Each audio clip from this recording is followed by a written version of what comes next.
Koliko smo zapravo razočarani sa CF Moton, ostani sa mnom da vidiš kakvi su utisci od ovoga Kineza. Evo smo došli do kraja i još jedne recenzije i jedini pravi logični korak nakon ove vožnje je da prodamo GSX-R K7 i da kupimo CF Moto.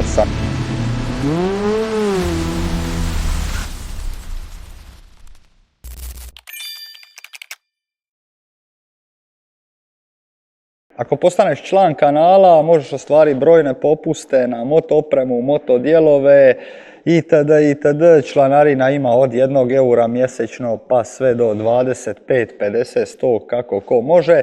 Tako da obavezno dole isplatit će ti se jer možeš dobiti dosta popusta na dodatnu opremu, čak i na ispušne sisteme, sve dodatke na motoru koje god možeš zamisliti.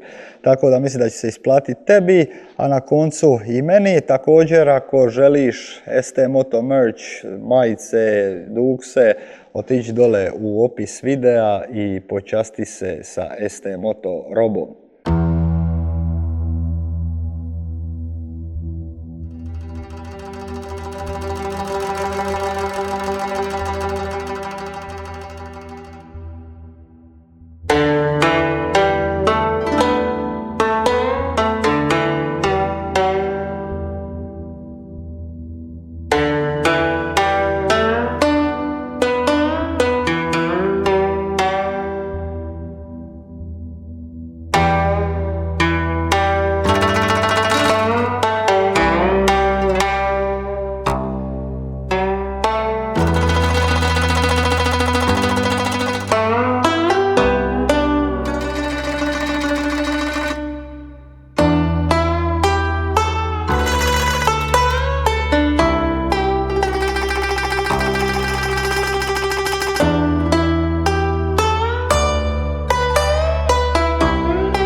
Dobar dan i pozdrav svima, dobrodošli na još jednu recenziju. Po prvi puta na kanalu imamo CF Moto. Znate svi ko je pratio kanal zašto ga nismo do sad imali, zato što su ciklošari, čast iznimkama naravno. Uglavnom, evo sam čeka pravu priliku da nekoga koga posjeduje, da ga dobije na test. Radi se o modelu 675, trocilindrični SR R. Mi ćemo ga zvati samo 675R jer izgleda ko R. Mašina sa 3 redna cilindra, 95 konjskih snaga, 70 Nm okretnog momenta. Za nekakvu šestoticu obećava i nemojte misliti da je ovo kao GSX R6, Yamaha R6. Nije, na nekom putu je, ali meni je ovo, ajmo reći, nekakav upgrade od Yamaha R7 jer ima jedan cilindar više, a od klasičnih šestotica ima jedan cilindar manje, ali to ćete vidjeti u vožnji koja je razlika. Motor ima naravno klasično 6 brzina, cijena smiješna.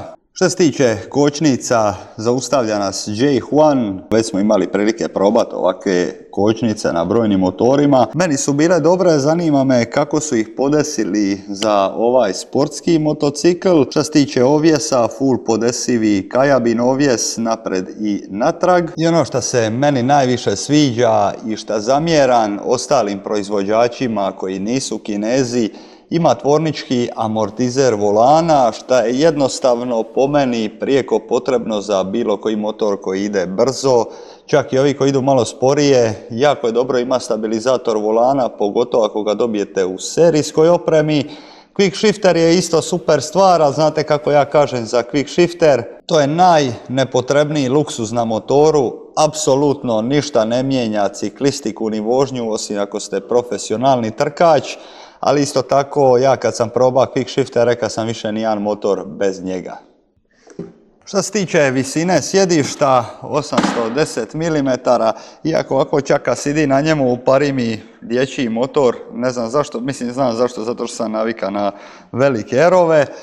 Što se tiče rezervara, nekako je gore visoko, 81 cm, visina sjedišta, kao što vidite kad spusti nogu može mi puna noga stati dole i dosta je skvrčena, tako da niži ljudi neće imati apsolutno nikakvih problema. Rezervar je nekako gore visoko, ruke su ispružene, ja bi jedino volio da je možda još volan upravljač spušten malo dole, ali onda bi pokvarili cijelu ciklistiku, znači ono, nekako voziš se ko na eru, ali malo udobnije. Sic za sada ovako obećava, osim ovoga stražnjega. Prva stvar koju bi da obratite pozornost, znači ovo izgleda ok, međutim, kao i većina kineskih brendova, jednostavno ove kapulice izgledaju kao da ste ih dobili u Kinder jaju, ovi botuni i to. To je manje više, nisu ni ovi japanski motori puno bolji danas, međutim ono vidi se malo ta razlika.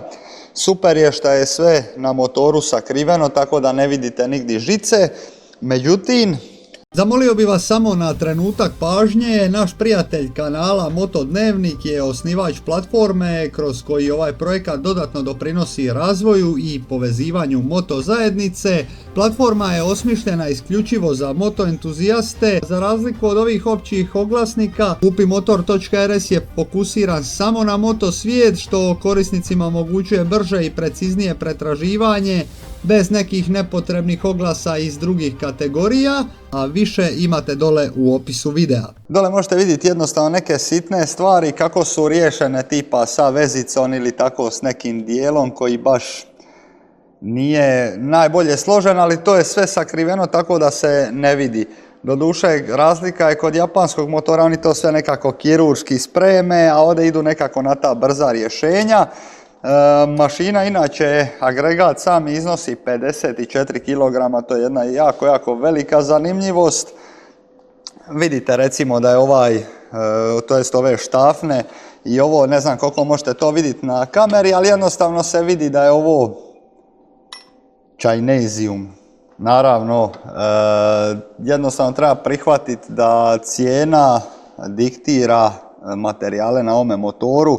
Katalizator, bože sačuvaj, znači izgleda ko peka za kumpire i to uopće ne bi sad želio komentirati. I još jedna zanimljivost, ima neke Migra S3N CST gume, ime ne obećava puno, ali mi se recimo sviđa što se ne zovu Max Grip ili nešto tako slično, ali kad se guma zove Max Grip znači da je grip 99,9% loš, tako da ne znači još da će gume biti loše, vidit ćemo sad kad i provozamo kako će se ponašati u vožnji.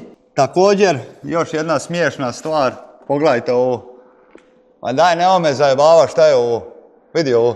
A mogu i drugu ruku provući ovdje, nemojte me zajebavati.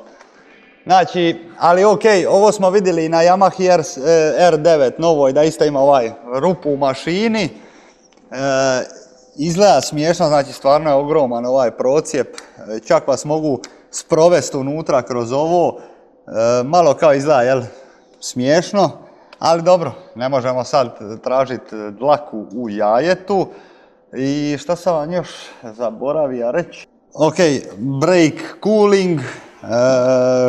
Hladnjak za kočnice, a zašto se smijem, ovo je totalno nepotrebno, znači ja ne poznajem nijednog čovjeka koji može pregrijati ove kočnice, ali ok, stvarno izgleda lipo, sportski i tako dalje, i čak i ovi ovdje, vamo reći ova kao nekakva krila, znači daje mu na izgledu, ali da li vam je ovo potrebno za 600 kubika, definitivno ne. I također puno ljudi pogriješi kad pričamo o agregatu od 3 cilindra, da je ovo Yamahin agregat Triumfov.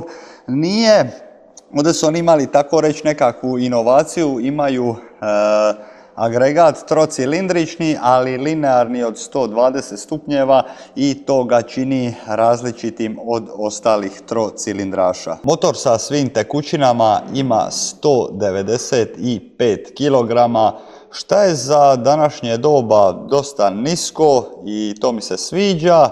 A ja bi sad više prestao pričati, idemo se malo provozati. Ajmo mi vidjeti šta naš ST Moto vozi CF Moto. Evo ovo, ne znam jeste li vidjeli ovaj sad dio. Znači, vidite ovo. Ste vidjeli ovo podrhtavanje. Ali dobro, to su sad finese.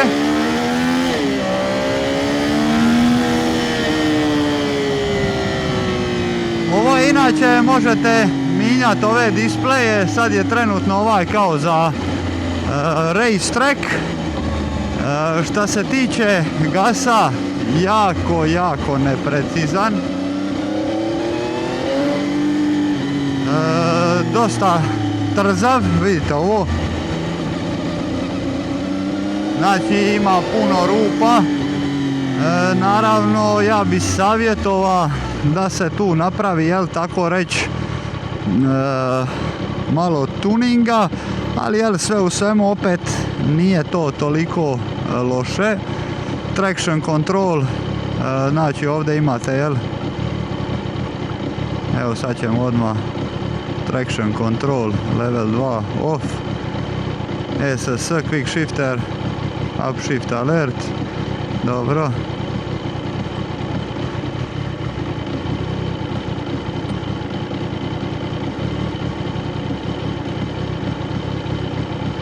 Aha, i ovdje možete sad mijenjati teme i tako dalje.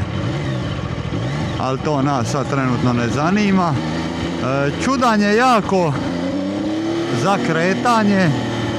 Ne znam kako bi vam to opisao, nekako ko da mu triba malo dok se ne pokrene. Koji sam sad ovo timer upalio, aha. Šta se tiče udobnosti, motor je stvarno udoban. Neko ko je malo niži isto će se dobro spakirati, čak i neko ko je viši, mislim da mu neće to biti uopće problem.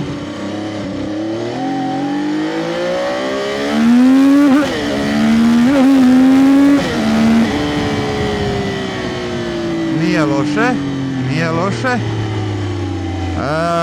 Smiješno mi je sada šta motor za 3 cilindra nekako je i očekivano da će ići dobro. Nije ovo sad, ne znam, ljudi ga uspoređuju sa ne znam, Yamaha R6 i takvim stvarima, ali ovo zapravo uopće nema veze sa tim.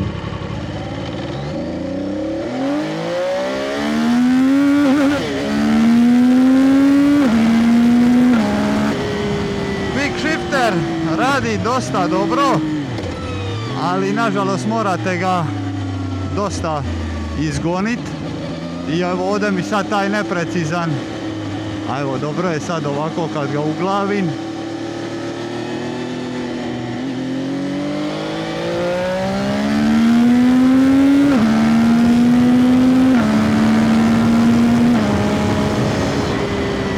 Dosta dobro on radi svoj posao.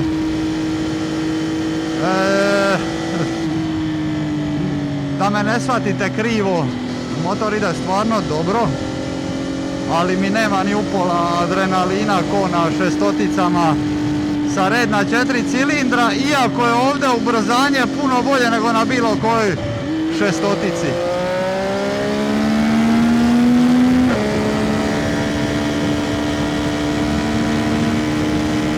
I lipo ide u zavoje, tu mu stvarno nema šta reći. U biti onaj problem sa gasom je samo kod kretanja.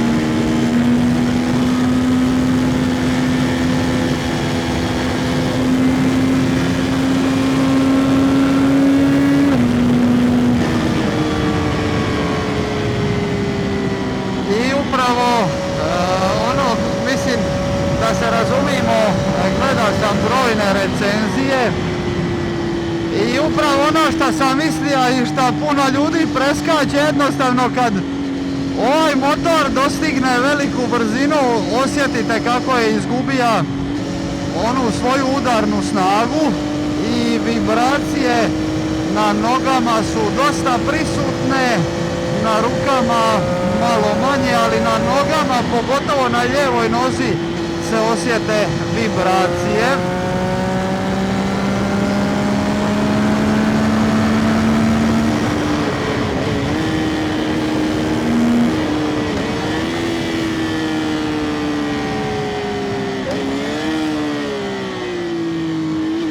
Kočnice dosta dobre, sad je. U zavoj stvarno ide ko metak. Igračkica prava i ovo je trenutak kad me, evo ovo, pogledajte ovo kako drsa. Ali ovaj zavoj je definitivno trenutak kad me ovaj motor oduševija. I evo sad sam ga probao na quick shifter šaltat na manjim okretajima i malo je tu što se toga tiče grub.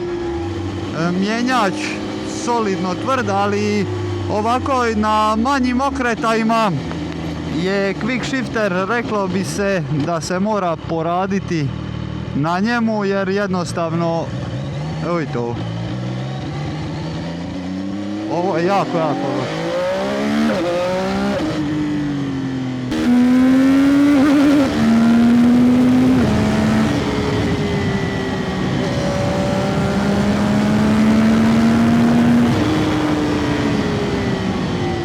Iako ima pletena kočiona crijeva, kočnice su onako, pa rekao bi možda 3 od 5 solidne, znači nije Brembo, ali za ovakav motor mislim da su dosta dovoljne, jer opet što se tiče ovoga motora, on je nekako predstavljen i za početnike, tako da nekome ne treba baš preagresivna kočnica s obzirom da je takav agregat, jel? Ali motor je zabavan, tu stvarno ne mogu reći. Trenutak ispaljenja i zavoja je postojan i to ga zapravo i čini zabavnim.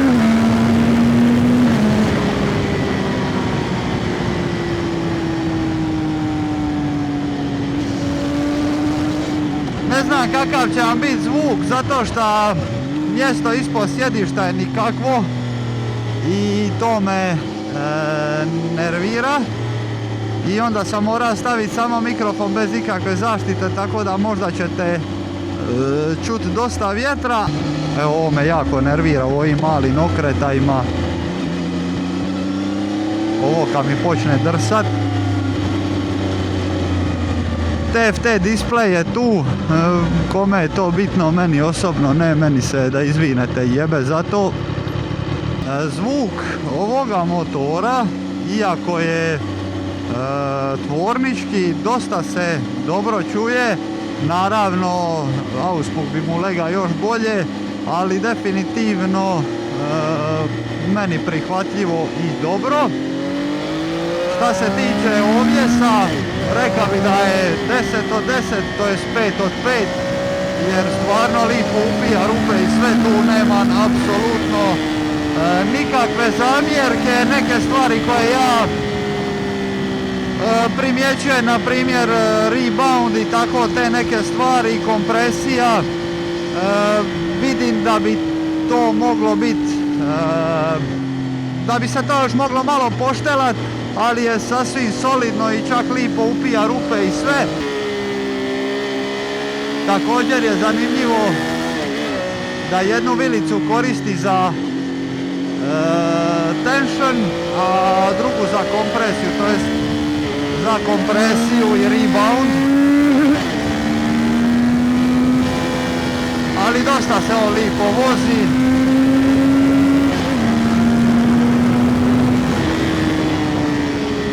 Gume, bili smo i komentirali, neka je kineska guma, ne znam ništa o tim gumama, ali ovako vidim da su za cestovnu upotrebu i nekakvu malo bržu vožnju ok, ali ako pređemo u totalnu agresiju, tu bi definitivno trebalo staviti malo više nekako sportsku, bolju, poznatiju gumu naravno. I super mi je što motor ima amortizer volana. Položaj nogu mi je dosta dobar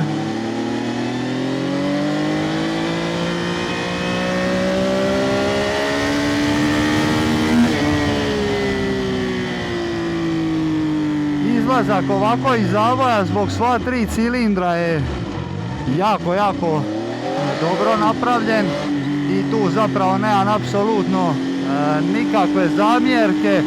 Motor u zavoju top.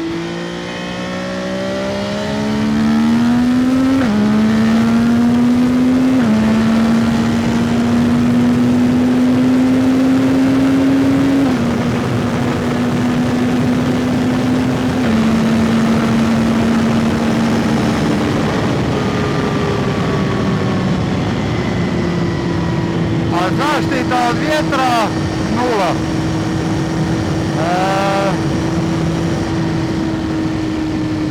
Znači ovaj vizir je smeće teško, znači definitivno ovaj treba još biti jedan double bubble, sad ne znam, to se vjerojatno može naći i aftermarket od onoga Pugh'a ili nešto tako. Tako da ovo je stvarno je loš, jebi ga, ne mogu tuče me u prsi i motor je realno ok, ja sam mršav pa se nekako spakujem, ali za nekog malo debljeg čovjeka mislim da ovo definitivno nije to.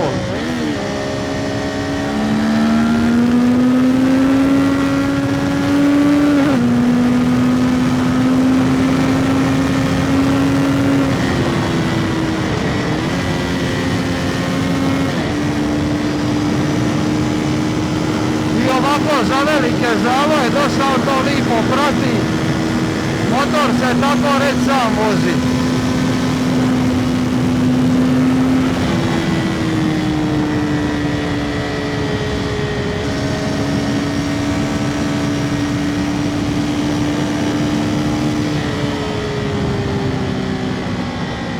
Definitivno što se tiče vrste motora, neobično je voziti nešto ovako na 3 cilindra, sviđa mi se, stvarno je. Nažalost nisam još imao priliku probat Triumph, onu Daytonu, isto je bila nešto 675, tako da to bi definitivno volio probat čisto za usporedit s ovim. Amortizer volana, bravo za CF Moto, definitivno ima svojih prednosti i mana. Ja bi to možda tako ukratko i sročio.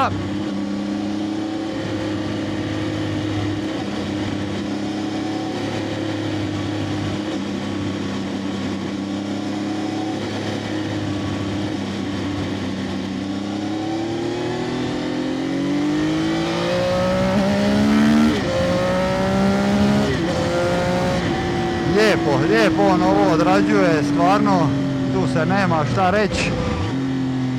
Definitivno zabava na svoj način, ja bih rekao, a vama nema šta drugo nego reći da lagano privedemo ovo kraju i da donesemo nekakav zaključak i završimo s ovom recenzijom. Definitivno ono što sam očekivao, jel, da će imati to puno mana i tako dalje. Plastike, ljudi se žale, kaže na CF Motu, na kineskima plastike sranje. Znači ovo je sranje od plastike, stvarno su plastike smeće, ali su smeće i na novim Japancima i novim BMW-ima i sve, tako da tu vam nema baš neke razlike. Motor je za vožnju posve lagan, težina se uopće ne osjeća i to je, rekao bi, jedna najveća prednost. Za nekoga ko je recimo vozija sportski motor dvocilindrični, recimo ne znam Ninja 400, i onda sad želi preći na nešto malo jače, mislim da je ovo odlična odskočna daska. Onda neko kaže, ja nisam, ja sama kupio Yamaha R6, vremena su se promijenila, sad imate izbora i mislim da je ovo proizvod, pa ne znam sad je li vrijedan ovih para, morat ćete sačekati zaključak. Evo smo došli do kraja i još jedne recenzije i jedini pravi logični korak nakon ove vožnje je da prodamo GSX-R K7 i da kupimo CF Moto, samo se šalim. Pa ajmo nekako sumirati ovu vožnju. Vožnja mi je bila dosta zanimljiva. Motor ima naravno kao i svaki prednosti i mane, morate shvatiti da za 8000 eura dobijete ovakav motor. Prednosti nekakve su dakle njegov okretni moment i sama 3 cilindra.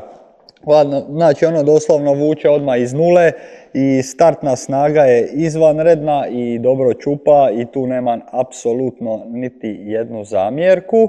Šta se tiče snage, naravno kad dođemo na neku brzinu, mislim mi nismo vozili toliko, ali tako piše na internetu, kad dođete preko 150 km/h jednostavno osjetite kako agregat gubi snagu i to je ono što ja osobno preferiram i volim kod 4 cilindra, što je brzina veća, to dobijate više konjskih snaga, da se tako izrazim. Ovo je opet na kraju motor od 95 konja. Ako gledamo usporedbu sa recimo nekakvim šestoticama, kaska dobrih 30 konja, tako da ovo nekako i ne ide baš u tu klasu, ali s obzirom na ono što dobijete za ove pare, dobijete dosta solidne kočnice. Vidjeli ste da kočnice meni osobno su onako, ajmo reći, 3 od 5, zato što jednostavno ja sam navikan na agresivniju kočnicu, pogotovo zato što koristim Brembo. Za nekoga ko će voziti ovaj motor po cesti, kočnice su sasvim dovoljne, međutim, ako prelazimo u nekakvu agresivnu vožnju, definitivno treba upgrade. Pletena kolčiona crijeva već ima tvornički, amortizer volana ima tvornički, tako da praktički quick shifter sve ima, tako reći, tvornički i dobar potencijal za biti agresivan motor na stazi i vjerovatno će bi se pokazati dobar možda da se proba na grobniku ili nešto tako.